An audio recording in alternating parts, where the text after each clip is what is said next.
अस्सलाम वालेकुम। आज हर पाकिस्तानी घराने तक खुशहाली पहुंचाने के सिलसिले में एक अहम सवाल के बारे में बात करना चाहता हूं, और वो ये कि हर पाकिस्तानी घराने तक खुशहाली पहुंचाने के लिए नौकरियां किस शोबे में सबसे ज़्यादा पैदा की जा सकती हैं।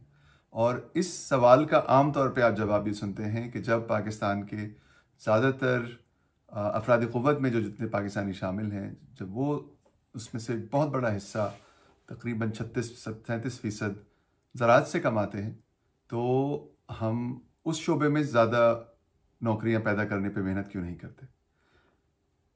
इसके बारे में मैं ज़रा सा आपको बैनुल-अक़वामी जो तजुर्बा है वो आपके सामने रखना चाहता हूँ, और पाकिस्तान के जो मुहर्रिकात हैं इसमें और जिस समत में हमें जाना चाहिए उसके बारे में कुछ बताना चाहता हूँ। सबसे पहले तो देखिए कि 2018 के आदाद-ओ-शुमार पे गौर कीजिए तो हमारी अफरादी क़ुव्वत तकरीबन 6 करोड़ 55 लाख के करीब थी।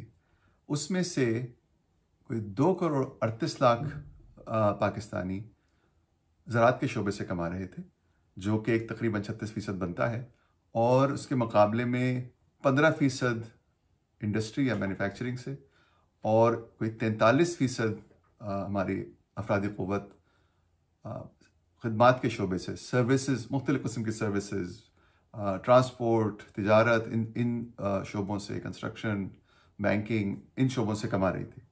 अब कहा ही जाता है कि हम चूँकि सबसे ज़्यादा किसी एक शोबे में जो पाकिस्तानी अफरादी क़ुव्वत में है वो ज़राअत में है, इसलिए हमें यहाँ पे समझ में आती है बात कि यहाँ नौकरियाँ और ज़्यादा बढ़ाई जाएँ। असल में बैनुल-अक़वामी तजुर्बे की बुनियाद पे देखिए तो जो हिकमत अमली सामने आती है वो बिल्कुल इसका उलट है। मैं ज़रा आपको इसके थोड़ा सा अगर इजाज़त दें तो मैं पस मंज़र देना चाहता हूँ कि ज़राअत में तरक्की के साथ साथ नौकरियों का क्या सूरत हाल रहती है। हम मिसाल लेते हैं चावल की काश्त की।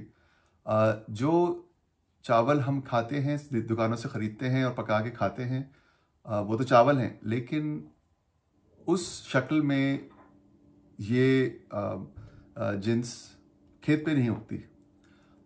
ये तो फैक्ट्री से निकलती है जो जिन्स, वो है चावल, लेकिन जो खेत पे उगती है उसको मुंजी कहते हैं। और मुंजी के बारे में जिस तरह दीगर ज़राअत में कई अजनास की काश्त में किया जाता है कि पहले 20-25 दिन पौधा जब लगाया जाता है तो वो उसको बहुत ज़्यादा तहफ़्फ़ुज़ की ज़रूरत होती है, नहायत नाज़ुक होता है। इसलिए अगर आप समझिए कि 50 एकड़ का अगर आपको 50 एकड़ पे मुंजी की काश्त करनी है तो पहले 20-25 दिन सिर्फ आधे एकड़ के ऊपर बीज लगाया जाता है, और इसको निगहदाश्त इसकी की जाती है, और ये पौधे बहुत करीब एक दूसरे से लगाए जाते हैं। और उसके बाद इसको अंग्रेज़ी में नर्सरी रेजिंग इसे कहते हैं। और उसके बाद 20-25 रोज़ के बाद, इस अरसे के बाद जब ये चंद इंच का हो जाता है पौधा, फिर उसको हाथ से उठा के लगाया जाता है खेत में 50 एकड़ के रकबे के ऊपर। और अगर हम इसका एक समाजियाती पहलू देखें तो ज़्यादातर ये काम 45 डिग्री सेंटीग्रेड की गर्मी के अंदर, और वो पानी भी खड़ा किया जाता है उसमें खेत में, ये ख़वातीन कर रही होती हैं हमारी। और इससे उमूमन आप देखिए कि कोई 55,000 पौधे फ़ी एकड़, 55-60,000, 65,000, कहीं पे आपको वो 40,000 पौधे फ़ी एकड़ की आबादी मिल जाती है। ये जो ट्रांसप्लांटेशन इसे कहा जाता है, ये काम उमूमन देखिएगा तो 10 अफराद 4 घंटे में 1 एकड़ की ये मुंतकिली कर पाते हैं, ट्रांसप्लांटेशन कर पाते हैं। इसके मुकाबले में अगर जो जदीद तरीक़ा है, जो बहुत ज़्यादा पाकिस्तान में मकबूल भी हो रहा है, दुनिया में बहुत ज़्यादा मकबूल है, एशिया में ख़ुसूसन, वो है ट्रेज़ के अंदर, प्लास्टिक की ट्रेज़ में या इससे ज़्यादा और धात की ट्रेज़ के अंदर इन पौधों को उगाना, मट्टी और खाद वगैरह और बीज उसमें डाल के, पानी डाल के इनको उगाना, और जो पहले जो 2-3 हफ्ते हैं जिसमें पौधा बहुत ज़्यादा नाजुक है, वो ट्रे के अंदर उसको उगाना और उसके बाद मशीन से उसकी मुंतकिली करना खेत में। और इस ज़रिए से 80-90 हज़ार 1 लाख पौधे फी एकड़ की आबादी तक पहुंच जाता है खेत। और इसके लिए सिर्फ एक उस ट्रांसप्लांटर जो मशीन है उस पे एक आदमी उसको चलाता है, उसके साथ एक हेल्पर होता है उसकी मदद के लिए। और बहुत अगर साजगार हालात हैं खेत पे, मट्टी भी बहुत ठीक तरह से तैयार कर ली गई है वगैरह, तो 40 मिनट में 1 एकड़ पे ये मुंतकिली की जाती है। बहुत से बहुत होगा 1-1.25 घंटा लग जाएगा 1 एकड़ के लिए। सिर्फ 2 अफराद इसमें इस्तेमाल हो रहे हैं। और कितने दूसरे जो हमारा रिवायती तरीका है उसमें आप देखिए 10 अफराद 4 घंटे में 1 एकड़ कर रहे हैं। यहाँ पे 2 अफराद 40 मिनट में 1 एकड़ कर रहे हैं मशीन की मदद से। इसी तरह से जब कटाई की जाती है तो उसमें जो पुराना तरीका है हाथ से कटाई करने का, उसमें उसकी वजह से पूरा जो अरसा है हार्वेस्ट का, वो कई हफ्तों तक, महीने 1.5 महीने तक हमारे यहाँ पंजाब में ख़ास तौर पे चलती रहती थी कटाई। लेकिन पिछले बरसों में जिस तरह हार्वेस्टर आ गए हैं, मशीनी कटाई की जाती है, उसमें सिर्फ 3 हफ्ते के अंदर पंजाब की बासमती की जो काश्त है वो उसकी कटाई कर ली जाती है। और इससे किसानों को बहुत ज़्यादा फ़ायदा यूँ होता है कि उनको अगली फसल के लिए वक्त मिल जाता है। और वक्त जो है बाकी ज़राअत में तो ख़ास तौर पे ये वक्त बहुत बहुत ज़्यादा अहम होता है। एक हफ्ता, एक दिन जो गुजरता है वो उसकी वजह से पैदावार में कमी बाद में आ सकती है। अब जहाँ जहाँ पे भी आप तरक्की देखेंगे अपने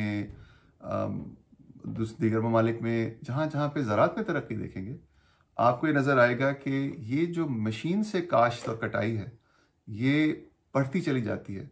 जिसका मतलब ये है कि मैकेनाइजेशन से ज़राअत में तरक्की और पैदावार में इजाफा, और उसके साथ साथ जो लोग रिवायती तरीके से वो काम करते रहे जिसमें बेहद कम उजरत उनको दी जा सकती है, वो आहिस्ता आहिस्ता आहिस्ता दूसरे शोबों की तरफ, खुसूसन इंडस्ट्री की तरफ मुंतकिल होते चले गए हैं। यहाँ पे हम मिसाल ले लेते हैं जनूबी कोरिया की। पहले देख लीजिए मिसाल, जहाँ एक 30 साल का जो खुसूसी जो अरसा है जिसमें जनूबी कोरिया में तरक्की हुई, जो तारीखी सतह पे उन्होंने तेज़ तरक्की की, वो है 1960 से 1990 का अरसा। और इस अरसे में 1960 में जनूबी कोरिया की जो अफरादी क़ुव्वत थी तकरीबन 75 लाख, और जब 1990 तक उनकी अफरादी क़ुव्वत आबादी में इजाफा हुआ, अफरादी क़ुव्वत 1,85,00,000 थी। लेकिन ये गौर कीजिए कि 75 लाख की जो अफरादी क़ुव्वत थी जनूबी कोरिया की 1960 में, उसमें 45 लाख यानी 60% ज़राअत से कमा रहे थे, जो आज के पाकिस्तान से बहुत ज़्यादा है तनासुब है। लेकिन जिस अरसे में उनकी, इस 30 साल के अरसे में उनकी जो अफरादी क़ुव्वत 2.5 गुना बढ़ गई, 75 लाख से 1,85,00,000 तक पहुंच गई। जो लोग ज़राअत से कमा रहे थे उनके अंदर 25% कमी आ गई, यानी 45 लाख से 33 लाख पे चली गई, जबकि आबादी के अंदर 2.5 गुना इजाफा हुआ, अफरादी क़ुव्वत में 2.5 गुना इजाफा हुआ। और 1990 में 1,85,00,000 की अफरादी क़ुव्वत में से सिर्फ 18% 33 लाख ज़राअत से कमा रहे थे। तो वो कहाँ गए लोग जो शामिल हुए हमारे अफरादी क़ुव्वत में जनूबी कोरिया की इंडस्ट्री में, जहाँ 1960 में सिर्फ 5 लाख लोग कमा रहे थे, वहाँ 1990 में जनूबी कोरिया में 48 लाख लोग कमा रहे थे, यानी तकरीबन 10 गुना ज़्यादा नौकरियाँ इंडस्ट्री में पैदा हुई। और जहाँ 26 लाख लोग साउथ कोरिया की आबादी सर्विसेज के शोबे से कमा रही थी 1960 में, वो 4 गुना हो गई, तकरीबन 1 करोड़ लोग सर्विसेज की इंडस्ट्री में आ गए। दूसरी तरफ तुर्की के तजुर्बा देखिए, 1980 से लेकर 2008 का जो तकरीबन 30 बरस का अरसा है, उसमें उनकी आबादी में बहुत बड़ा इजाफा नहीं आया। तकरीबन 1,92,00,000 की आबादी 2,20,00,000 तक पहुंची इस अरसे में। जो उनकी अफरादी क़ुव्वत में समझिए 10% इजाफा हुआ, लेकिन ज़राअत से कमाने वाले आधे हो गए। जहां 1980 में 58% अफरादी क़ुव्वत तुर्की की ज़राअत से कमा रही थी, वहां 1990 में सिर्फ 25% कमा रही थी। और इंडस्ट्री में 2-2.25 गुना इजाफा हुआ, और सर्विसेज के शोबे में भी दुगने हो गए वो लोग। तो ये देखिए आपके ज़राअत में कमी की तरफ और इंडस्ट्री सर्विसेज में ज़्यादा नौकरियों के पैदा होने की। और मैंने उसकी वजह क्या है वो मैंने पहले अर्ज़ की कि जब ज़राअत में तरक्की होती है, पूरी मईशत जब तरक्की करती है, ज़राअत को साथ लेके चलती है, तो उसमें नौकरियां कम इसलिए होती हैं क्योंकि मशीनरी का और मैकेनाइजेशन का को मुतारिफ कराना नागुज़ीर हो जाता है। पाकिस्तान की अफरादी क़ुव्वत में जो 30 साल का अरसा आप देखिए 1990 से 2018 का, इसके अंदर जो कुछ सामने आई है चीज़ आती सामने, वो तकरीबन वो उल्टी समत में है। हमारी अफरादी क़ुव्वत 1990 में 3,16,00,000 के करीब थी, और 2018 में मैंने अर्ज़ किया 6,55,00,000, यानी दुगनी से ज़रा ज़्यादा। और ज़राअत में जो आधी हमारी आबादी या अफरादी क़ुव्वत 1990 में ज़राअत से कमा रही थी, वो तकरीबन नंबर के लिहाज से तो 1.5 गुना हो गई, लेकिन तनासुब के लिहाज से वो 36% पे अब भी है। लेकिन 1,57,00,000 पाकिस्तानी 1990 में ज़राअत से कमा रहे थे, और 2,38,00,000 2018 में कमा रहे थे। यानी जो नए लोग जो जवान होके अफरादी क़ुव्वत में शामिल हो रहे हैं, उनका बहुत बड़ा हिस्सा ज़राअत से ही उन नौकरियों से कमा रहा है जिसमें उजरत भी बहुत कम है, और उनके पास अपने कमाई को बढ़ाने के लिए वो हुनर, वो तालीम नहीं है कि वो दीगर शोबों में जा सकें। इस अरसे में इंडस्ट्री में ज़रूर 3 गुना हो गई नौकरियां, और कोई 2.5 गुना सर्विसेज में भी हुई। लेकिन हम अब अगले 30 साल के बारे में जो सोचें, तो उसमें चीन की मिसाल को ज़रूर सामने रखना चाहिए। चीन 1978 से 2008 का अगर अरसा देखिए, तो इसमें 1978 में चीन की अफरादी क़ुव्वत 40 करोड़ थी, और 2008 तक तकरीबन दुगनी हो गई, 78 करोड़ चीन की अफरादी क़ुव्वत हो गई। लेकिन देखिए, जहां चीन की अफरादी क़ुव्वत दुगनी हुई, वहां ज़राअत के शोबे में जो चीनी काम कर रहे थे, उनके आबादी या उनके तादाद में सिर्फ 10% इजाफा हुआ। 2,80,00,000 चीनियों को ज़राअत से कमाने की मजबूरी थी 1978 में। सन 2008 तक सिर्फ वो 3,12,00,000 तक पहुंचे थे, और इंडस्ट्री में 3.5 गुना इजाफा हुआ नौकरियों का, और सर्विसेज में 4.25 गुना। ये तरीक़ा है मुल्कों ने जो अपनाए हैं, जो तरीक़े गुर्बत के ख़ात्मे के लिए भी और अपनी मईशत की तरक्की के लिए भी। हम अगर अपने अगले चंद 2 दहाइयों को देखें और 2047 तक का सफ़र हम कुछ उसकी मनसूबाबंदी करने खड़े हों, तो हमारी जो आज जो जैसे मैंने अर्ज़ किया, जो जिस सतह पर हमारी आबादी है और अफरादी क़ुव्वत है, इसके बारे में पेशगोई ये है कि 2047 तक पाकिस्तान की अफरादी क़ुव्वत 15 करोड़ के करीब पहुंच जाएगी। अहम बात यह है कि 2047 तक का जो अरसा है, इसमें हमें अपनी अफरादी क़ुव्वत को किस समत में लेके जाना है। सबसे बड़ी तरजीह ये होनी चाहिए कि हमें ज़राअत के शोबे से मुंतकिल करना चाहिए लोगों को, अपने लोगों को इंडस्ट्री की तरफ। और अगर आदाद शुमार में देखिए तो पेशगोई ये है कि पाकिस्तान की 2018 की जो अफरादी क़ुव्वत थी, वही 6.5 करोड़ तकरीबन, वो दुगनी से तकरीबन ज़रा ज़्यादा हो जाएगी 2047 तक, यानी 15 करोड़ के करीब पहुंच जाएगी।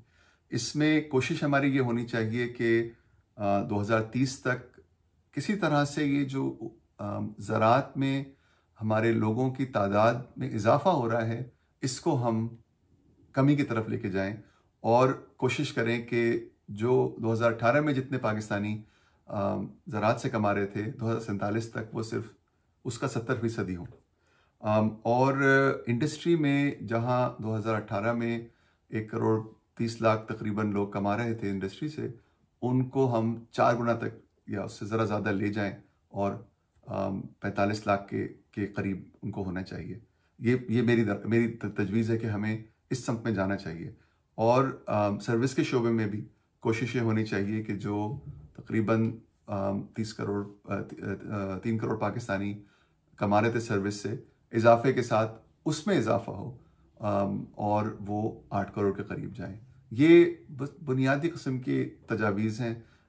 मकसद ये नहीं है कि इन नंबर्स को, इन अहदाफ को बिल्कुल एक्यूरेट तरीके से हम हासिल करें। मकसद ये है कि दुनिया के तजर्बे की बुनियाद पे हमें किस सम्त में होना चाहिए और आम तनासब आपस में इन शोबों में क्या होना चाहिए नौकरियों का। अब कोशिश ये होनी चाहिए कि हम ये अहदाफ जहन में वाज़े रखें और इसी दहाई में यानी 2030 तक इस सम्त के अंदर पाकिस्तान की अफरादी क़ुव्वत को लेके चलें। शुक्रिया।